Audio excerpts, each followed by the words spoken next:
renginys tęsiasi ir iš tiesų dabar kalbėsimės tema, kuri yra neatsiejamas svarbos momentas tiek pačio mažylio augimui, stiprėjimui, ryšio kūrimui su tėvais.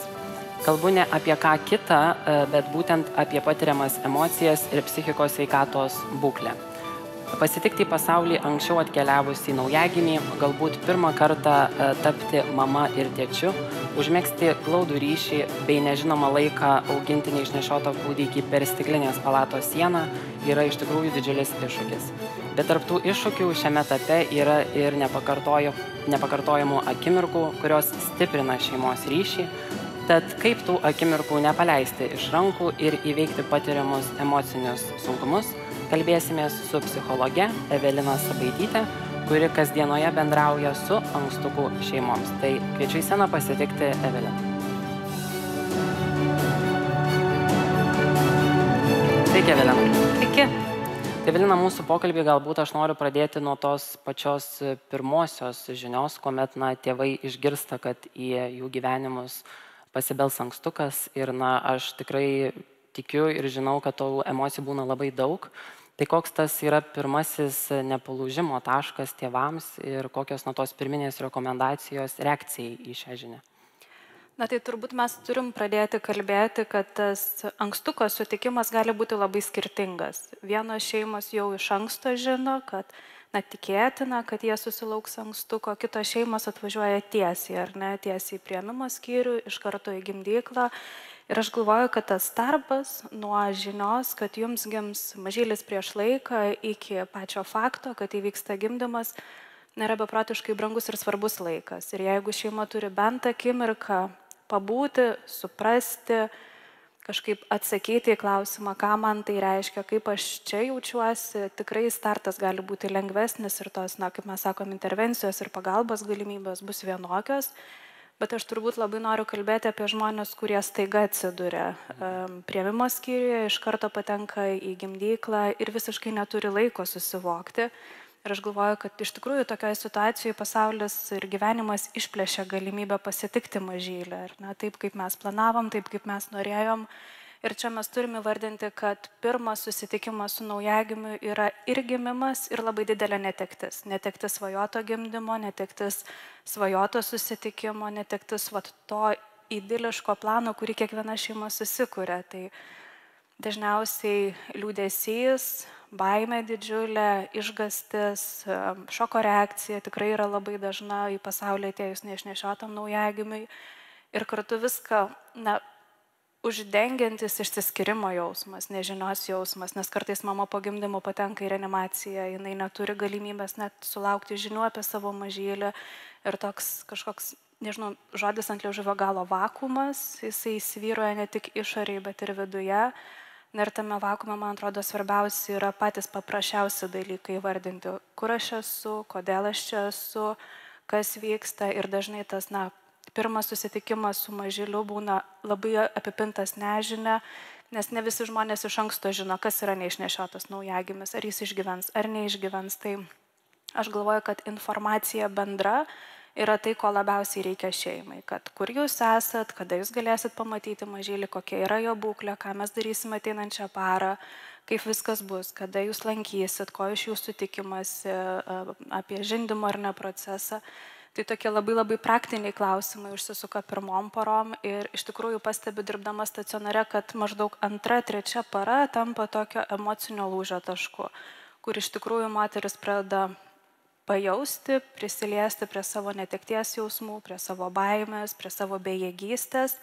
Ir čia atsiranda didžiulis laukas kaltės jausmai, kad ką aš padariau ne taip, kad mano mažylis gimė prieš laiką. Ir aš labai mėgstu moterims sakyti, kad aš galiu išrikiuoti visus pasaulio medikus, visus mokslininkus tyrinėjančius priešlaikinio gimdymo priežastis. Ir jie visi jums kartos, kad tai ne jūsų kaltė, bet šitos kaltės įveikti su kitų pagalba, gali būti labai sunku. Nes visada aš moterims sakau, kad tai yra jūsų kaltė, kurią jūs savo uždėjot. Ir mūsų tikslas yra rasti jums tinkamą būdą šitą kaltę paleisti, šitos kaltės išsivaduoti. Ir turbūt čia yra tas taškas, kai prasideda labai autentiška kelionė. Kiekvienos mamos, kiekvieno vaiko, kiekvienos šeimos, kiekvienų artimųjų vaikų likusių namuose, bendruomenės, iš kurios ateina moteris, nes situacijų yra visokių, kas tiesiai iš darbo atvažiavo, kas iš prekybcentrio, kas iš namų lovos. Ir į visišką nežinomybę.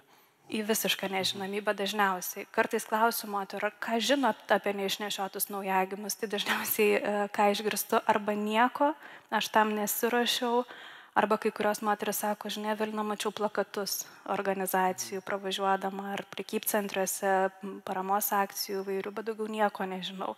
Ir tikrai vyraujanti nuostata yra, kad gimdymas prieš laiką reiškia netekti, bet vis dėlto šiai dienai medicina yra 100-myliais žingsniais nužingsniavusi į priekį ir tikrai didžioji dalis vaikų gimusių prieš laiką išgyvena ir gyvena tikrai labai kokybiškai ir pilnavertį gyvenimą. Tik tas laikas pradžioje būna gerokai sunkesnis negu išnešioto naujagimio. Bet jūs dabar kaip tik, Evelina, minit, kad tėvams reikia suteikti kuo tikslesnį informaciją apie mažylio dabartinį auginimo etapą, bet aš net nebejoju, kad tėvams kyla tų pagrindinių tokių paribio klausimų ir esminių tokių, ar mano vaikutis išgyvens. Tai kaip padėti atsakyti tėvams į tuos klausimus, nuraminant, bet nesuteikiant per daug tos informacijos vienu metu?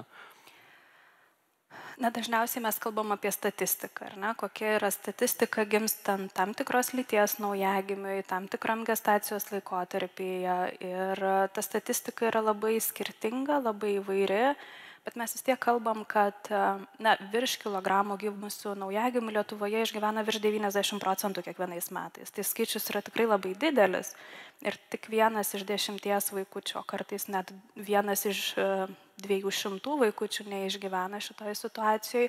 Tai manau, kad šitą žinią svarbiausia yra nešti pasaulį, kad gimimas prieš laiką šiandien nebereiškia mirties. Tai reiškia ilgą kelionę iki namų, bet toli gražu nemirti.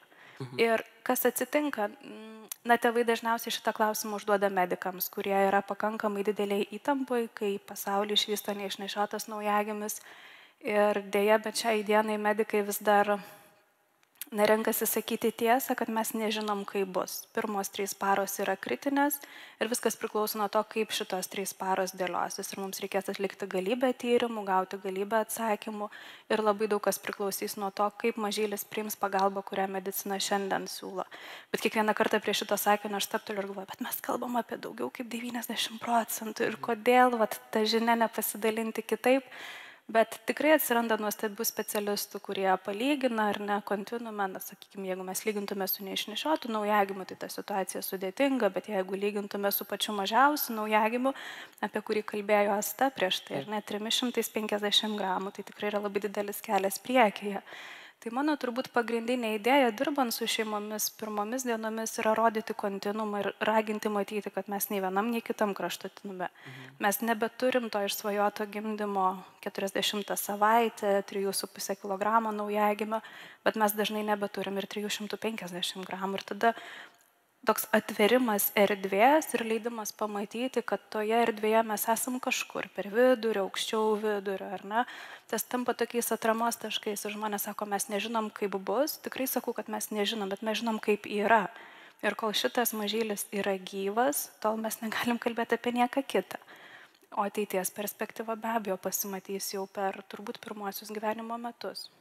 O kiek, Evelina, yra susijusi vaikelio emocinė branda kartu su mamos ar tėčio emocinė? Ar tai yra ryšys, ką jaučia pats vaikutis?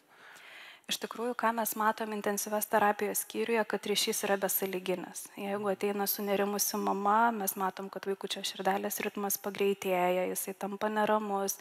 Ir jeigu mama ateina, ramiai kalbasi su mažyliu, niuniuoja galbūt kažkokią lopšinę, kurią nėštumo metu niuniavo, ar kažkokią dainą, kurią mėgdavo, ar tiesiog ramiu balsu šnekasi su savo mažyliu, mes matom, kaip vaikučio širdelės ritmas nurimsta. Tai yra tokie pirmieji, galbūt ar ne fiziologiniai požymiai, galintys atspindėti žmogaus emocinę sveikatą, bet ryšys yra besąlyginis tiek pradžioje, tiek po to ilgalaikė gyvenimo perspektyvai. Nes šiai dienai moksliniai tyrimai jau rodo, kad tam tikra moters emocinė būklė neišnešioto naujagimio gimimo metu yra tiesiogiai susijusi su vaiko prieraišumu vėliau, 1., 2., 3. gyvenimo metais, ir tai tampa tokiu generalizuotų pamatų žmogaus psichikos sveikatai iš viso per visą likusį gyvenimą. Taip, tai šitoje vietoje tikrai mes per mažai kalbam apie moterį ir moters emocinę sveikatą ir tikrai labai susikoncentruojam į vaiką, vaiko išgyvenimą, jo fizinės perspektyvas toliau ateityje ir vis tik aš stengiuosi grąžinti, kad vaikelis yra saugiose rankose, jo fiziologiniam funkcijom šiai dienai yra puikiai pasirūpinta. Mūsų tikslas pasirūpinti jumis, šeima, kad jūs turėtumėte resursą tada, kai turėsit glausti mažylį, vystyti mažylį, būti su juo, jį auginti. Išvyksite į namus? Kai išvyksite į namus ir gyvensite gyvenimą, kurio startas nebuvo toks, kokio tikėjotės. Ir jūs kaip tik dabar, Evelina, paminėjot, kad mes kreipiame didelį dėmesį į moterų sveikatą, į jų emocinę visą būklę, bet mes turime nepamiršti ir tėvų, tai yra vyrų, kurie, mūsų visuomenė dar vis tiek yra tokia kaip ir stigma, kuria, aišku, po truputį blėsta, bet vis tiek jinai dar yra gaji, kad, vyras nelabai turėtų rodyti emocijų, ir galbūt dar tokioj situacijoje, kai yra šeima, visiška nežinomybė, ką tik gimęs ankstukas, tai jis turi būti visiškas tas ramstis. Bet vyras taip pat turi emocijas. Tai yra klausimas, kaip vyrams neužsidaryti ir dėl ko jiems, nereikėtų užsidaryti.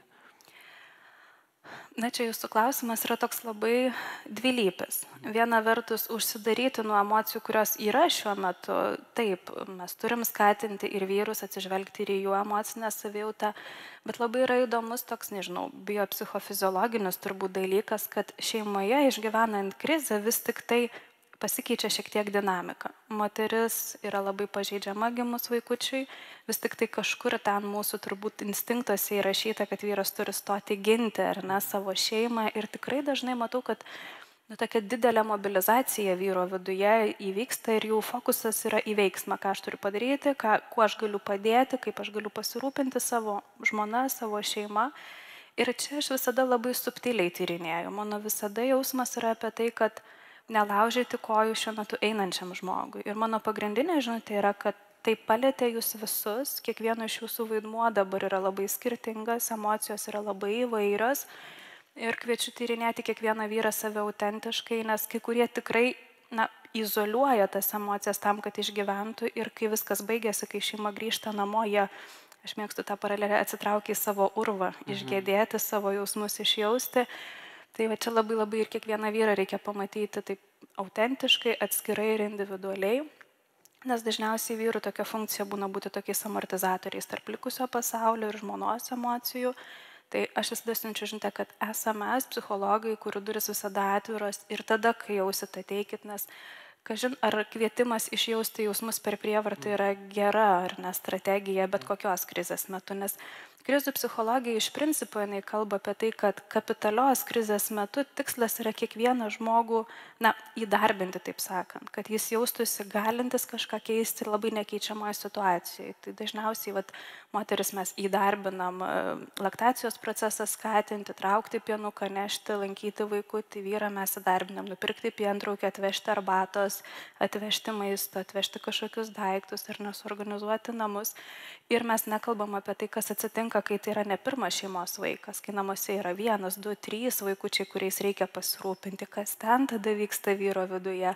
Tada kalbam apie dar vieną ratą žmonių ar artimuosius, kurie irgi nori būti, nori dalyvauti, nežino, kaip padėti šeimai. Kaip tinkamai tai padėti. Ir iš tikrųjų kiekvienas mes padedam taip, kaip mes suprantam, kaip mums atrodo tinkamai ir čia irgi toks disonansas atsiranda. Šeimai reikia vieno, artimieji galvoja, kad reikia kito ir toks netgi spaudimas ar ne, kad prasilenkia suvokimai situacijos. Tai aš dažniausiai kviečiu visus tiek, kiek galima kalbėti. Bet fiziologiškai, kas atsitinka su žmogumi, itin stiprių emocijų metu keičiasi mūsų smegenų veikla. Yra labai stipriai užslopinamos kalbinės smegenų dalis ir žmogui tikrai yra labai sunku įvardinti ir ką jis jaučia, ir ko jis nori, ir kas jam yra reikalinga. Ir šitoje vietoje tikrai didelį dėmesį kviečiu skirti tiesiog pavadinimui. Kaip tu jautiesi, ar mama, ar tėtis, ar brolis, ar sesuo, ar močiutė, ar senelis esi šitoje situacijoje, ko tu dabar nori, kas tau dabar yra reikalingiausia. Ir tikrai nuo tokių bazinių, paprasčiausių fiziologinių kartais dalykų. Išsimiegoti, nusiprausti, pavalgyti kažko skanaus, pasikalbėti su kažkuo, o gal kartais tiesiog patylėti ir pabandyti susemti tą patirtį, kuri įvyko ir kažkaip ją pavadinti. Kaip jūs ir minėt, baziniai dalykai yra pagrindas to mechanizmo judėjimo, nes jeigu bazė kažkur sustos, tai mechanizmas nejudės. Taip. Ir tada moterų bazė tikrai labai sustoja, kad aš padariau kažką negero, aš neišnešiau, aš nesusitvarkiau, aš nebeverta nieko, kas yra žmonėms reikalinga. Ir čia tikrai atrodo keista, bet pamiegoti, pavalgyti, nusiprausti gali tapti baziniais svarbiausiais dalykais išgyvenimui. Evelina, jūs kaip tik viename interviu pasakėte labai gerą mintį, kurią noriu pacituoti, tai visada šeimoms primenu, kad jausmai mumise negyvena. Reikia gebėti atskirti, kas yra mintys ir išgyvenimai. Tai mano klausimas būtų toks, kodėl svarbu tėvams žinoti ir atskirti šios du dalykus, kas yra mintys ir išgyvenimai. Na, iš tikrųjų, krizių metu labai sutrinka mūsų gebėjimas įvertinti objektyviai situaciją. Ir tikrai, kai yra didžiulė erdvė, kur mes nežinom, mes ją projektuojam. Mes ją sudedam nuostatas, įsitikinimus, anksčiau girdėtas patirtis, kas kartais visiškai neatspindi autentiškos ir mūsų unikalios situacijos. Tai šitoje vietoje tada mūsų nuostatos skatina tam tikrus jausmus, kurie gali nebetitikti realybės ir labai apsunkinti mūsų priėmimo mūsų pačių situacijos, apsunkinti komunikaciją su medikais, apsunkinti gebėjimą išgirsti informaciją apie vaiką, apsunkinti komunikaciją su artimaisiais ir tikrai, toks gaunasi atotrukis tarp to, kaip yra ir kaip aš jaučiu šitoje situacijoje. Toks kaip burbulas uždaras. Taip. Na ir pats, aišku, Evelina, gimimas yra džiugi žinia, bet artimieji kartais nežino, kaip į tą džiugę žinią reaguoti. Nes tikrai, manau, sutiksite ir neleisite man pameluoti, kad yra tokių atvejų, kai tėvai pyksta, kad juos sveikina gimus ankstukui. Tai kaip artimiesiems reaguoti, sveikinti, nesveikinti, kokia pagalba iš artimųjų gali būti šioje vietoje? Tai ką matau stacionare dažniausiai, tai matau tokias dvi kraštutinės artimųjų pozicijas. Viena artimųjų pozicija yra viskas bus gerai, tu tik nepergyvenk, rūpinkis savimi, viskas bus gerai. Nors iš tikrųjų aš nežinau, kaip bus, man labai neramu, kaip bus ir tada tas spaudimas kažkaip, kad viskas yra ir bus gerai, netitinka realybės. Antra dalis artimųjų atlieka tokią nežinančiųjų funkcija ir jie kelia labai daug klausimų. Kas atsitiko, kodėl atsitiko, kas čia kaltas yra ir tikrai labai daug krūvio ant mamos uždeda. Ir skausmingiausia yra tada, kai artimieji kažkaip iš vidinio nežinojimo, iš vidinio nerimo pradeda kaltinti moterį. Tu per mažai valgiai, tu per ilgai dirbai, tu per daug pasivaikščiai, tu šunį pavedžiojai, milijoną kažkokių tokių paaiškinimų, nepaaiškinamai situacijai bando duoti, tarsi tikisi, kad kažkaip visiems bus lengviau ir ramiau, bet tai visiškai prasilenkia su realybė ir tik apsunkina pačius priešlaikinį gimdymą patiriančius tėvus. Ir su artimaisiais aš visada sakau, kad atsakomybė, kaip bebūtų gaila, yra pirmiausia priešlaikinį gimdymą patyrusios šeimos. Ir aš pirmiausia raginu žmonės įvardinti, kad sveiki, taip, tai yra realybė, taip atsitiko, mūsų mažylis gimė prieš laiką ir mes dabar nieko nežinom. Ir svarbiausia dalis yra įvardinti, ko mes dabar norim. Aš visada skatinu parašyti ar pasakyti sakinį, kad mes tikim, kad jums svarbu, bet mums dabar reikia A, B, C ir D. Ir kiekviena šeima tuos A, B, C ir D turės skirtingus. Vieni turės, kad būkit šalia, atvežkit maisto, sutvarkykit namus, paimkit vaikus iš darželio, pavedžiokit šunį, nežinau, atšaukit kažkokias rezervacijas. Kiti sakys, duokit mums erdvės ir kai mes kažką žinosim, mes būtinai jūs pakviesim, pasakysim, paprašysim kažko. Tai ta atsakomybė dėja, bet tokioje sunkioje situacijoje turi neišnešėtuką susilaukę tėvai, kam gali pasiruošti artimieji, kad palengvintų tą dalį. Tai iš tikrųjų pasakyti, kad sveiki, išgirdom, kad taip atsitiko, mes čia, pasakykite, jei kažko reikės. Ir palikti erdvės tam tikrą laiką. 3 paros yra absoliuti pasiutpolkė, emocijos aukštyn žemyn, informacijos labai mažai. Jau vėliau šiek tiek, kai būklė stabilizuojasi, kai šiek tiek aiškesnė prognozė yra, gal galima sugrįžti ir dar kartą paklausti, kad sveiki, nenorim trukdyti, jeigu turite erdvės ir laiko, žinokit, kad mes čia, kad mums rūpi. Tai tikrai taip proaktyviai būti šalia, bet pernelyg nesikišti, nebent pažįstat tikrai autentiškai šeimą ir žinot, kad tai yra šeima, kuriai kažko tikrai reikia ir daryti tada tai, kas yra svarbu.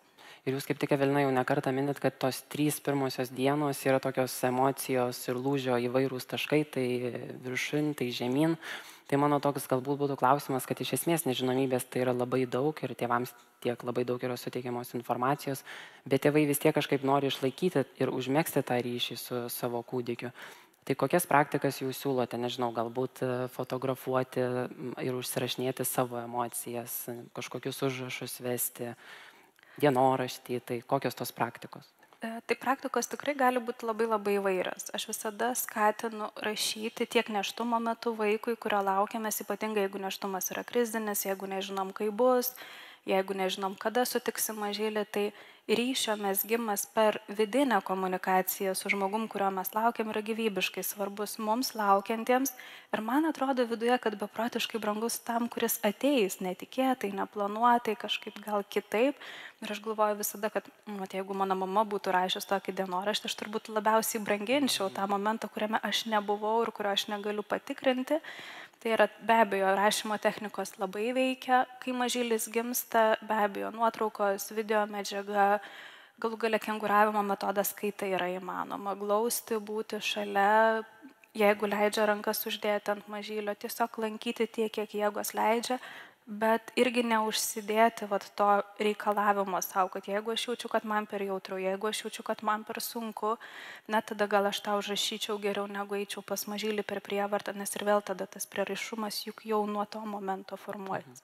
O kaip, pabaig dar norėčiau. Aš galvoju, kad gal kuo noriu padrasinti tėvus, tai jaučiu iš tokio psichoterapinio požiūrio, kad mes dažnai kalbam, kad vaje atskyrė mažylį, čiagi prieš visas prieraišumo teorijas, visose kursuose moko, kad pirmos tos 3 valandos kartu su vaiku, kol placenta dar pulsuoja, tą iš mūsų atima tokį idiliškas, tarsi ar ne, svajotą gimdymą, bet psichoterapeutai žino ir gal ne visada pasidalina, kad nepaisant to, kad įvyksta kažkokia krizė, nepaisant to, kad įvyksta netektis, mes po to per visą likusį gyvenimą turim galimybę patirti koreguojančias patirtis.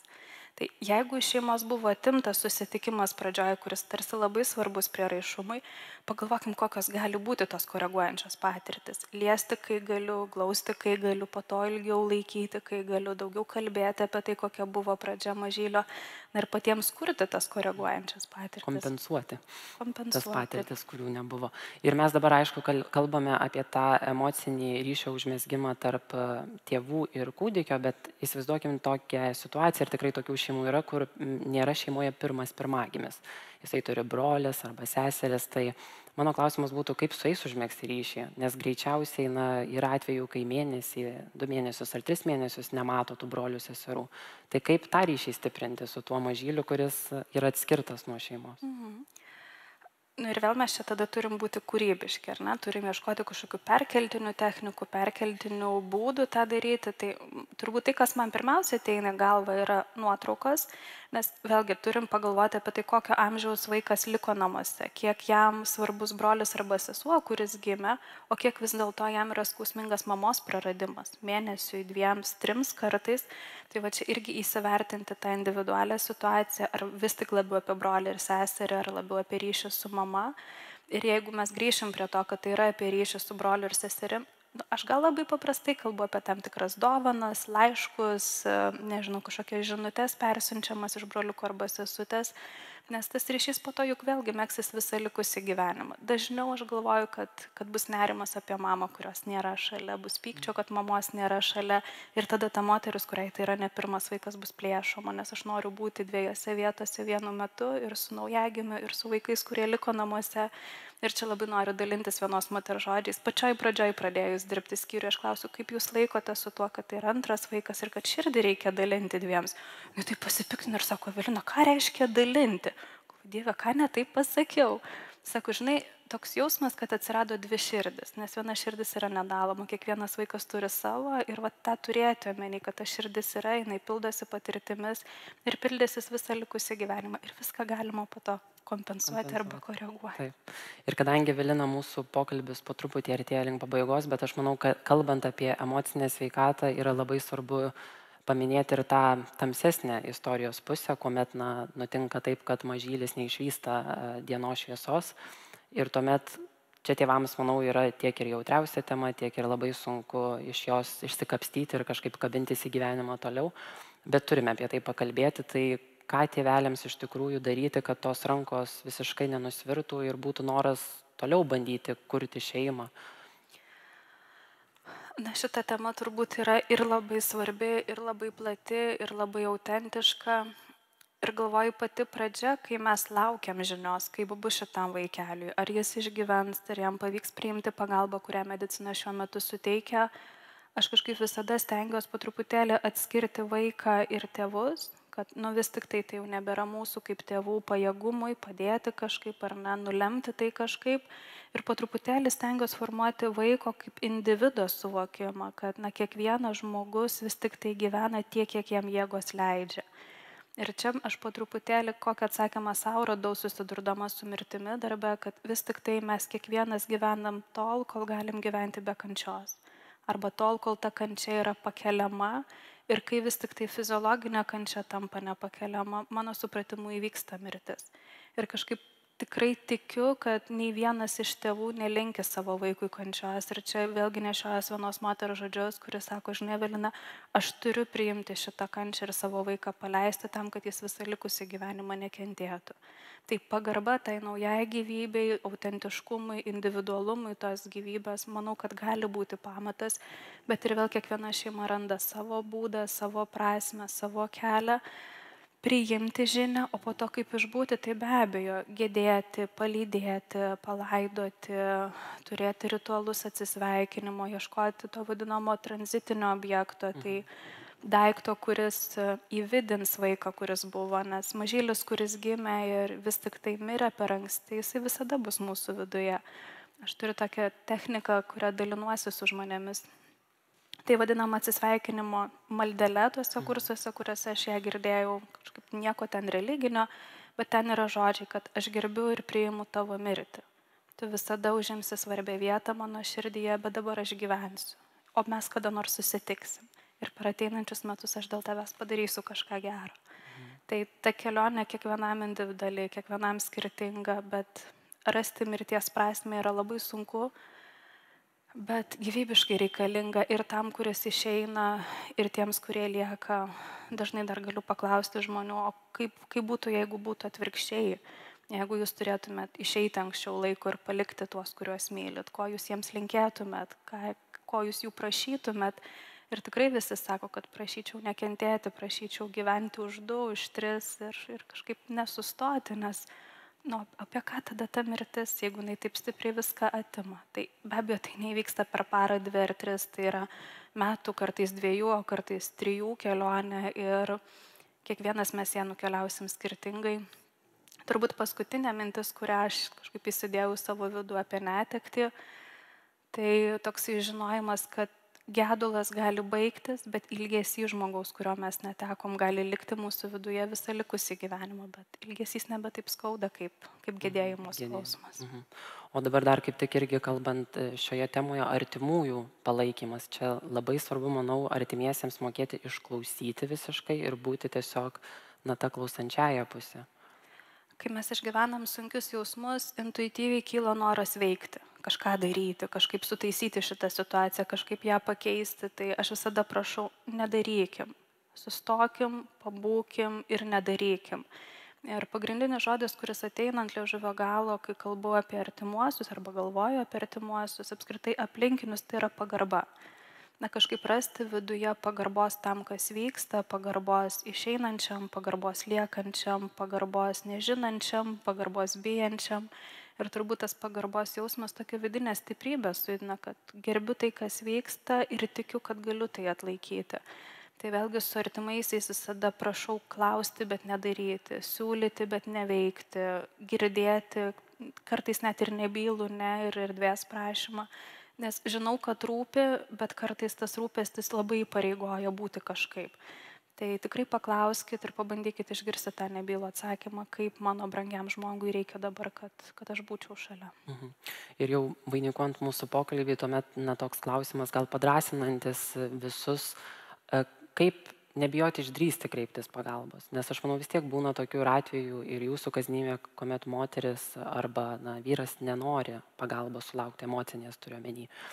Tikrai manau, kad būna. Be abejo. Tai kaip suprasti, kad tai nenuvertina kažkaip žmogaus, tai yra kaip tik siekis padėti jam ir pačiai šeimai. Aš galvoju, kad turbūt pagrindinė mintis yra suprasti, kad psichologinė, psichoterapinė pagalba, galų gale artimųjų emocinis palaikymas yra ne kažkokia ekspertinė, stipraus ar žinančio žmogaus pozicija, bet tai yra pozicija, kuriai mes susikūrėm erdvę nežinoti, kaip būti, nežinoti, kaip geriau jausti visus jausmus. Ir aš galvoju, kad dažniausiai atstumianti mintis nuo emocinės paramos ir psichologinės pagalbos yra tai, kad šalia manęs atsidurs ekspertas, kuris pasakys, kaip man reikia būti. Tai vis tik tai šiuolaikinė psichoterapija, šiuolaikinė psichologinė pagalba yra apie atvirumą priimti taip, kaip yra žmogus ir padėti pavadinti, reaguojant į tuos fiziologinius smegenų pokyčius, kad tikrai kriziniai situacijai labai sunku pasakyti, ką aš jaučiu. Ir dažnai tarp psichologų sklando ta frazė - padėti žmogui išjausti jausmus. Nu, žinokit, 6 metai praktikuoju, prieš tai 6 metus mokiausi ir tik pernai kažkaip gavau atsakymą, kas yra tas išjausti. Nes galvoju, kas čia per magija tokia. Išjausti yra labai paprastas dalykas. Išjausti vis dėlto yra gebėti pasakyti, aš bijau, aš pykstu, man liūdna. Ir vis tik tai, kai kritinėje situacijoje mes galim pasakyti, kaip mes jaučiamės, tas jausmas tarsi paima ir išeina, palengva, po mažą gabaliuką iš mūsų. Tai vis tik psichologų užduotis ir bus pasiūlyti tuos žodelius išjausti.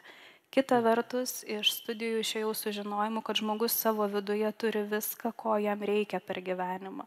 Ir ne visiems reikia emocinės paramos, ne visiems reikia psichologinės pagalbos, bet kartais, kai yra per sunku mūsų resursas padėti savo pačiam, na, jis tiesiog susilpnėja. Ir psichologų užduotis yra ne paaiškinti, kaip būti, o paskatinti, pamatyti, kad aš turiu viduje jėgų išbūti.